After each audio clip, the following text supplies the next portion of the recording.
इंदौर के बहुचर्चित राजा रघुवंशी हत्याकांड की जांच में तेजी लाते हुए शिलांग पुलिस इंदौर पहुंची और मृतक राजा रघुवंशी की पत्नी सोनम रघुवंशी के घर पर दबिश दी। शिलांग से आई पुलिस टीम के साथ इंदौर क्राइम ब्रांच के अधिकारी भी मौजूद थे। टीम ने सोनम के घर पर करीब 2.5 घंटे तक पूछताछ की और घर की तलाशी ली।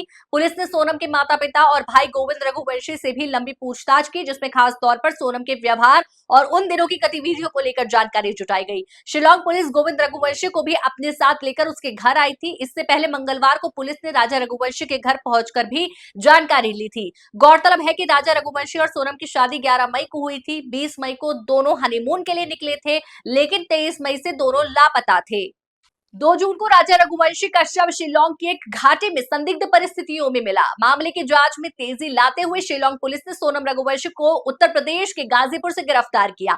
साथ ही 4 अन्य आरोपियों को भी हिरासत में लिया गया है। सभी से लगातार पूछताछ की जा रही है। इस पूरे केस में एक नया नाम संजय वर्मा का भी सामने आया है। जांच में पता चला है कि सोनम रघुवंशी इस नाम की व्यक्ति से घंटों बात किया करती थी और उसने 200 से अधिक बार उस नंबर पर कॉल की थी। ये नंबर ट्रू कॉलर पर संजय वर्मा के नाम से दर्ज है। सोनम की गिरफ्तारी के कुछ घंटे पहले से ये नंबर स्विच ऑफ है। सोनम के भाई गोविंद रघुवंशी ने मीडिया से बात करते हुए किसी भी संजय वर्मा नामक व्यक्ति को जानने से इनकार किया है। पुलिस अब इस संजय वर्मा की भूमिका और सोनम से उनके संबंधों की कड़ी जांच में जुटी हुई है। इस हत्याकांड से जुड़े कई सवाल अभी अनसुलझे हैं, लेकिन शिलांग पुलिस की सक्रियता से उम्मीद की जा रही है कि जल्द ही मामले को लेकर पूरा सच सामने आ सकेगा। मेघालय पुलिस की टीम लगातार राजा रघुवंशी हत्याकांड की कड़ियों को जोड़ने की कोशिश कर रही है। इस हत्याकांड की जांच कर रही मेघालय पुलिस की एसआईटी की टीम बुधवार को सोनम रघुवंशी के घर पहुंची। शिलांग एसआईटी की टीम ने सोनम के पिता देवी सिंह रघुवंशी से पूछताछ की। इसके साथ ही सोनम के भाई गोविंद से भी इस केस को लेकर सवाल किए गए। शिलांग पुलिस की एक टीम राजा रघुवंशी के घर भी पहुंची। यहाँ राजा के दोनों भाइयों से पूछताछ की गई। राजा रघुवंशी हत्याकांड की जांच को आगे बढ़ाते हुए इंदौर में राजा के घर पहुंचकर परिजनों से पूछताछ की। शिलांग पुलिस अपनी टीम के साथ राजा रघुवंशी के घर पहुंची। पुलिस टीम ने राजा की मां और दोनों भाई से करीब 1 घंटे तक बातचीत की। इस दौरान खास तौर से राजा हत्याकांड के मुख्य आरोपी सोनम रघुवंशी के व्यवहार और घटनाक्रमों को लेकर सवाल किए गए। सूत्रों के मुताबिक शिलांग पुलिस ने घटना से पहले सोनम के व्यवहार, उसके परिवार से कैसे संबंध थे और हनीमून यात्रा से जुड़े पहलुओं पर फोकस किया। पुलिस का ये कदम मामले में और जायजा सबूत जुटाने में दिशा में अहम माना जा रहा है। शिलांग पुलिस ने इसके पहले फ्लैट की तलाशी भी ली थी। टीम पूरी कार्रवाई के दौरान बेहद गोपनीय तरीके से काम करती रही। राजा रघुवंशी की हत्या मामले में ये पूछताछ और जांच की प्रक्रिया अब नया मोड़ लेती नजर आ रही है। परिजन पहले ही इस मामले में कुछ और लोगों के शामिल होने की बात भी कह रहे हैं।